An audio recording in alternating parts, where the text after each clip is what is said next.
তো যারা 2024 সালে উচ্চ মাধ্যমিক দর্শন পরীক্ষা দেবে এবং লিখিত পরীক্ষা যদি 100% রেজাল্ট পেতে চাও, তো প্লিজ চ্যানেলটা সাবস্ক্রাইব করবে, সঙ্গে বন্ধুদেরকে শেয়ার করবে। আর আমি এখন যে ক্লাসটা করছি সেটা হচ্ছে ভীষণ গুরুত্বপূর্ণ। তোমাদের মধ্যে অনেকে এই নোটটা বুঝতে পারছো না, তাই আমি তোমাদেরকে বুঝিয়ে দিচ্ছি, সঙ্গে বাকি নোটগুলো তোমরা পড়ে নেবে। এটা হচ্ছে তোমাদের অমাধ্যম অনুমান থেকে। এই অনুমান থেকে দুই ধরনের প্রশ্ন হবে, একটা হচ্ছে লজিক, একটা নোট। তো এখান থেকে বাকি কি নোটগুলো পড়তে হবে আমি সেটা বলছি। আগে বলে দিচ্ছি বস্তুগত বিবর্তন কাকে বলে।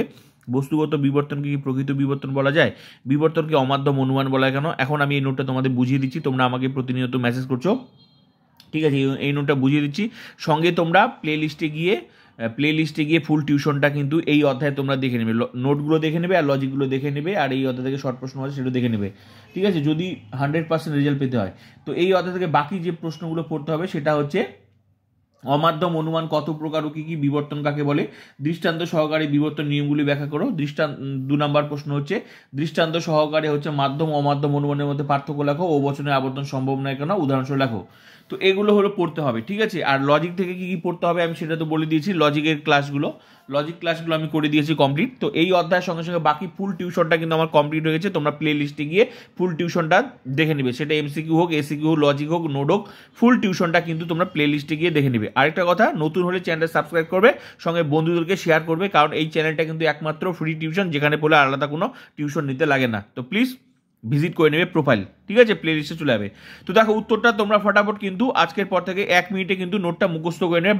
বাকি নোটগুলো, লজিকগুলো কিন্তু অধ্যায় ধরে ধরে প্লে লিস্টে দেখে নেবে। তো কি বলছে বস্তুগত বিবর্তন কাকে বলে? দেখো বিবর্তন তো আমরা করেছি, লজিকে আমরা বিবর্তন করেছি, আবর্তন করেছি, বিবর্তন করেছি, ঠিক আছে? আবর্তনে বিবর্তনে আবর্তন, এই যে এগুলো করেছি, আবর্তন বিবর্তন, সম আবর্তন, সব এগুলো মেইন ক্লাস, সঙ্গে এক্সট্রা ক্লাস আছে। তো প্লে লিস্টে গিয়ে দেখে নেবে ফুল টিউশনটা, লজিকের ক্লাসগুলো দেখে নেবে। কিন্তু এখানে বলছে বস্তুগত বিবর্তন কাকে বলে, যে এটা কিন্তু নোটে আসবে, হ্যাঁ, নোটেও আসতে পারে। এই প্রশ্নটা যে নোটে না, শুধু নোটেও আসতে পারে, আবার শর্ট প্রশ্নও আসতে পারে। তাই এই নোটটা শুধু পড়লে নোট হিসেবে না, তোমার শর্ট প্রশ্নেরও কাজে লাগবে, ঠিক আছে? এই কথাটা তোমরা কিন্তু মনে রাখবে, সেটা লজিক হোক আর নোট হোক। তো বস্তুগত বিবর্তন কাকে বলে? আমরা তো বিবর্তন জানি, উত্তরটা আমি বলে দিচ্ছি। যে বিবর্তন প্রক্রিয়ায় প্রদত্ত বচনের আকারগত বিবর্তন না করে তার অর্থের উপর বিশেষভাবে নির্ভর করা হয় এবং বাস্তব অভিজ্ঞতার সাহায্যে প্রদত্ত বচনটিকে বিবর্তিত করা হয়, তাকে বস্তুগত বিবর্তন বলে। যেমন আলো হয় সুখদায়ক, এই বচন বিবর্তনীয়। সিদ্ধান্ত যেটা, অন্ধকার হয় কষ্টদায়ক, এই বচন বিবর্তিত। তো ব্যাপার হচ্ছে আমরা হচ্ছে বিবর্তনটা আমরা কি করি, মানে বিবর্তন আমরা কি করতাম, বিবর্তন আমরা নিয়মটা কি করতাম, যে বিবর্তনের উদ্দেশ্যটা বিবর্তনীয় বচনের উদ্দেশ্যপদ, বিবর্তিত বচনের উদ্দেশ্যপদ রাখতাম, গুণের পরিবর্তন করতাম, আর কি করতাম, বিবর্তনীয় বচনের যে বিধপদ তার বিরুদ্ধ পদটা বিবর্তিত বচনের বিধপদ, এটাই তো বিবর্তন, মানে আকারগত যে পরিবর্তনটা করতাম। কিন্তু এখানে বলছে যে বিবর্তন প্রক্রিয়ায় প্রদত্ত বচনে যে বচনটা হচ্ছে প্রদত্ত বচনের আকারগত বিবর্তন করছে না, কিন্তু কি করছে, অর্থের উপর, মানে যেটা মানে দাঁড়াচ্ছে তার উপর নির্ভর করে এবং বাস্তব অভিজ্ঞতার উপর ভিত্তি করে বিবর্তন করা আছে, সেটাকেই বলা হচ্ছে বস্তুগত বিবর্তন। তো ভালো করে দেখো, এই যে আলো হয় সুখদায়ক, আর আলোর বিপরীত বলছে, এই আলোর বিপরীত অন্ধকার করছে, সুখদায়ক কষ্টদায়ক। তো এটার উপর নির্ভর করে ভিত্তি করে বিবর্তন। তো বিবর্তন তো এরকম না, বিবর্তন কি হতো, উদ্দেশ্যপদ রাখতো, এ বচনের বিবর্তন ই হতো, সেটার উপর নির্ভর না করে কি বাস্তব অভিজ্ঞতার উপর ভিত্তি করে, হ্যাঁ, কোনো মানে বলছে যে বচনটির আকারগত পরিবর্তন করছে না, কিন্তু কি করছে, এর অর্থের উপর, এর হচ্ছে যে অর্থের উপর বিশেষভাবে নির্ভর করা হচ্ছে এবং কি বাস্তব অভিজ্ঞতার সে মানেটার পরিবর্তন করে, হ্যাঁ, সেটাকে বিবর্তন করা হচ্ছে, এটাই হচ্ছে বস্তুগত বিবর্তন। তো বিবর্তন তো এরকম ছিল না, বিবর্তন ছিল এ বচনের বিবর্তন ই হতো, সেটাও করছে না। কি করছে, যে এখানে হচ্ছে আলোর বিপরীত অন্ধকার করে দিচ্ছে, সুখদায়ক হচ্ছে কষ্টদায়ক। তো এটাকেই বলা হচ্ছে বস্তুগত বিবর্তন, ঠিক আছে? তো এখন প্রশ্ন হলো, নেক্সট প্রশ্ন কি, যে বিবর্তনকে কি প্রকৃত বিবর্তন বলা যায়? যে বিবর্তনটা আমরা এখানে যে করলাম, এই প্রশ্নটা, এই এরকম উদাহরণ কিন্তু আবার শর্ট প্রশ্ন আসতে পারে, যে একটা বস্তুগত বিবর্তনের উদাহরণ, তার বস্তুগত বিবর্তনের উদাহরণ হচ্ছে এরকম, আলো হয় সুখদায়ক আর এটার বিপরীত করে দিচ্ছে অন্ধকার হয় কষ্টদায়ক, আলোর বিপরীত অন্ধকার আর সুখদায়ক বিপরীত হচ্ছে কষ্টদায়ক। তো এটা এরকম পরিবর্তন করছে, মানে অর্থের, মানে বাস্তব অভিজ্ঞতার ভিত্তিতে পরিবর্তন করা হচ্ছে, এটাকেই বলা হচ্ছে বস্তুগত বিবর্তন। তো বোঝা গেল? এখন প্রশ্ন কি, এখন প্রশ্ন হচ্ছে যে যে বিবর্তনকে কি প্রকৃত বিবর্তন বলা যায়? নিশ্চয়ই প্রকৃত বিবর্তন বলা যায় না, এটা তো শর্টকাটে বললাম, কিন্তু মানেটা বলতে হবে। তো চলো এখন দেখা যাক হচ্ছে নেক্সট প্রশ্নের উত্তর। এখন প্রশ্ন হলো বস্তুগত বিবর্তনকে কি যথার্থ বিবর্তন বলে গ্রহণ করা যাবে? উত্তর হবে না। কিন্তু বস্তুগত বিবর্তনকে কেন যথার্থ বিবর্তন বলা যাবে না? তার ড্যাশ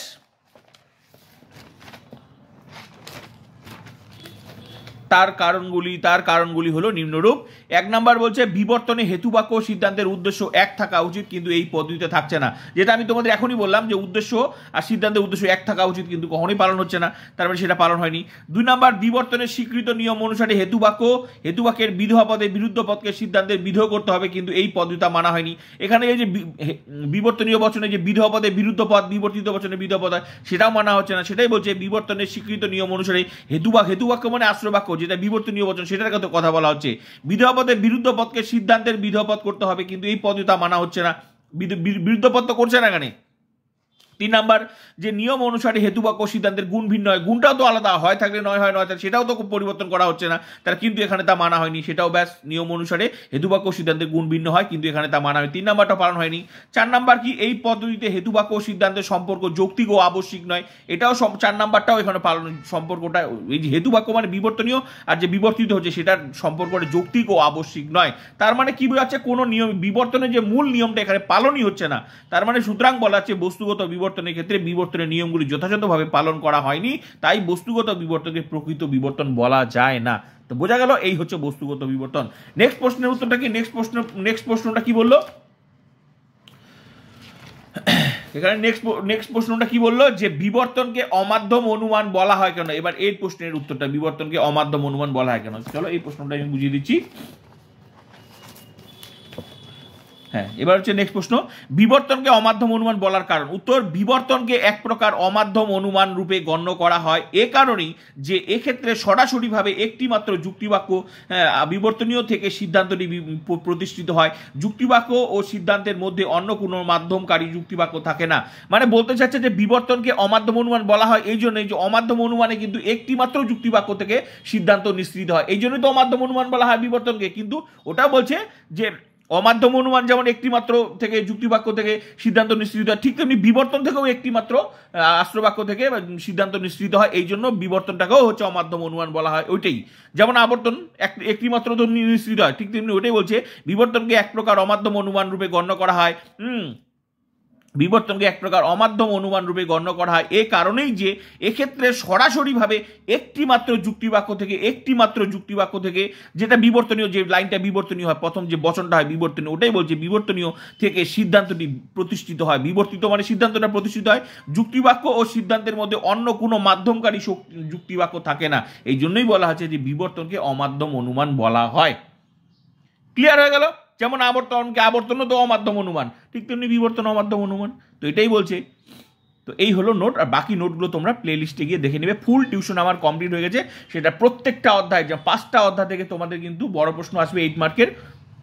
বচন অধ্যায়, অমাধ্যম অনুমান, নিরপেক্ষ ন্যায়, মিলের পরীক্ষামূলক পদ্ধতি, আর একটা হচ্ছে আরোহমূলক দোষ। 5টা অধ্যায়ে তোমরা নোট সম্পূর্ণ আলাদা করে সাজেশন পুরো টিউশনটা পেয়ে যাবে। সেটা প্রত্যেকটা অধ্যায় লজিক, এমসিকিউ, এসিকিউ, নোট সব এই অধ্যায় থেকে নোট, লজিকও আসবে, লজিকগুলো দেখে নেবে, শর্ট প্রশ্ন আছে সব দেখে নেবে। ফুল টিউশন কমপ্লিট। আশা করি এবার তোমাদের জলের মতো মুখস্থ, বাকি ফুল টিউশনটা দেখে নেবে। আর প্লিজ নতুন হলে চ্যানেলটা সাবস্ক্রাইব করে সঙ্গে বন্ধুকে শেয়ার করে। মনে রাখবে ইউটিউবে একমাত্র ডিজিটাল ফিলোসফি টিউশন আমার, যেখানে পড়লে আর কোনো টিউশন নিতে লাগে না। তো প্লিজ শেয়ার করবে বন্ধুদেরকে।